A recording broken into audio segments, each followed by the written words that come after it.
दोस्तों आज हम बात करेंगे रामा स्टील के बारे में।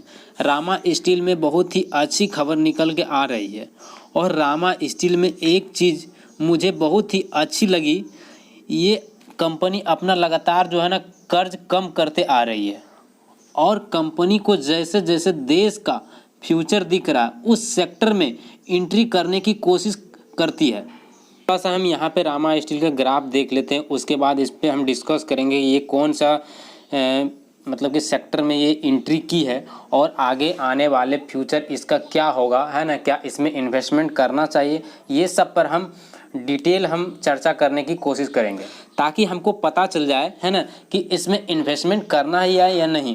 क्योंकि अभी यहाँ पे प्राइस इसका काफ़ी कम है। अगर अभी हम यहाँ पे अभी नहीं ध्यान देते हैं तो आने वाले समय में हमको बहुत ही पछतावा होगा। तो इसीलिए वीडियो को आप लोग पूरा देखें, है ना, तो आपको पता चल जाएगा कि इसमें इन्वेस्टमेंट करना है या नहीं करना है। और यहाँ पे अगर हम ग्राफ देखें तो यहाँ पे अभी आज के दिन यहाँ पे 2.5% के आसपास यहाँ पे गिरा है और इसका भी करेंट प्राइस 13.57 चल रहा है। और यहाँ पे अगर 5 दिन में देखें तो 5 दिन में इसने जो है निगेटिव ही रिटर्न दिया और 1 मंथ में देखें तो 1 मंथ में अभी निगेटिव ही रिटर्न दिया है, लेकिन उतना भी निगेटिव नहीं दिया है क्योंकि मार्केट को आप देख रहे होंगे, मार्केट लगातार प्रतिदिन गिरता आ रहा है लेकिन ये स्टॉक्स में उतना गिरावट नहीं हुआ है। तो इसके पीछे कुछ ना कुछ कारण है। अगर इसी स्टॉक्स को, अगर इसी ग्राफ को अगर हम लॉन्ग टर्म में देखते हैं तो 1 साल में इसने कितना रिटर्न दिया वो आपको मैं दिखाता हूँ। तो 1 साल में यहाँ पे मात्र 3% रिटर्न दिया है ना।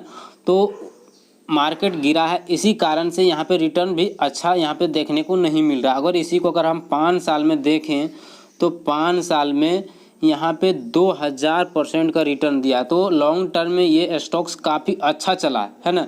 तो आगे आने वाले समय में और भी अच्छा चल सकता है, मैं इस पे भी डिस्कस करूँगा। यहाँ पे इस कंपनी का अगर ग्राफ पे आप गौर से अगर नज़र डालें तो यहाँ पे देख सकते हैं कि 2020 में मात्र 33 पैसा इसका प्राइस था, चल रहा था। और यहाँ पे अगर देखें 2022 में यहाँ पे 5 रुपये के आसपास चला है। उसके बाद से यहाँ पे जो है ना ये लगातार जो है इसका प्राइस बढ़ते आया है। स्टील ने डिफेंस सेक्टर और ग्रीन एनर्जी के सेक्टर में तो एंट्री कर गई थी, लेकिन इसको अभी परमानेंट सर्टिफिकेट नहीं मिला था, तो वो भी अब इनको मिल चुका है। मैं आपको दिखाता हूँ। यहाँ पे आप देख पा रहे होंगे कि इस कंपनी को अब प्रॉपर सर्टिफिकेट मिल गया है।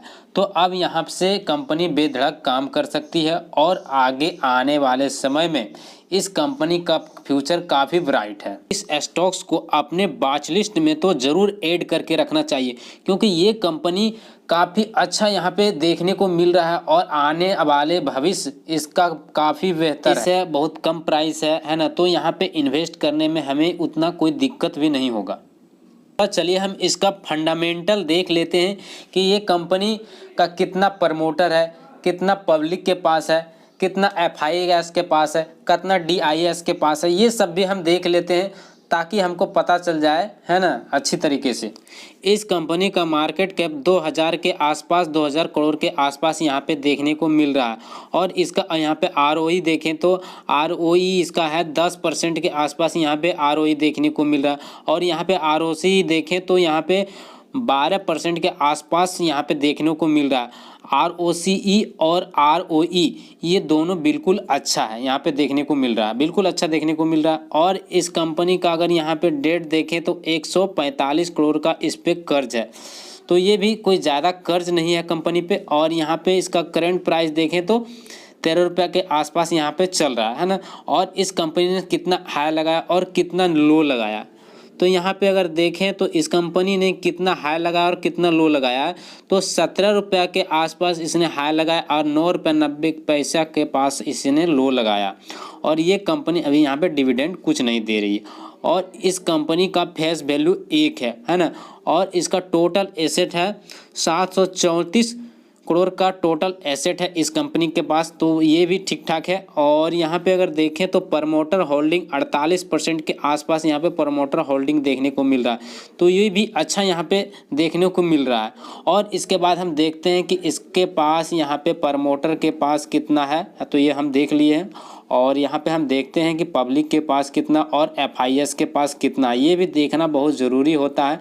इन्वेस्ट करने से पहले ये सब भी देख लेना बहुत अच्छी बात होता है। तो चलिए हम आपको दिखाते हैं कि प्रमोटर के पास कितना है और पब्लिक के पास कितना। यहाँ पे अगर हम यहाँ पे देखें तो प्रमोटर के पास अभी यहाँ पे 47% का यहाँ पे होल्डिंग है और एफआईएस के पास उतना कोई खास होल्डिंग नहीं है।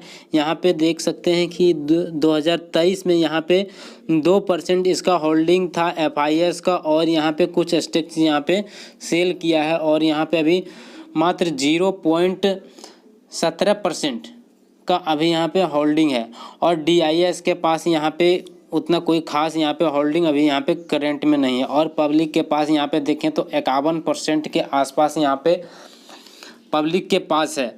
तो आने वाले समय में डीआईएस भी यहाँ पे माल खरीद सकती है और एफआईएस भी यहाँ पे माल खरीद सकती है। तो आप लोग यहाँ पे ज़रूर ध्यान रखें। यहाँ पे अगर एफआईएस और डीआईएस अगर यहाँ पे आता है तो इस कंपनी का ग्रोथ और अच्छा हो सकता है।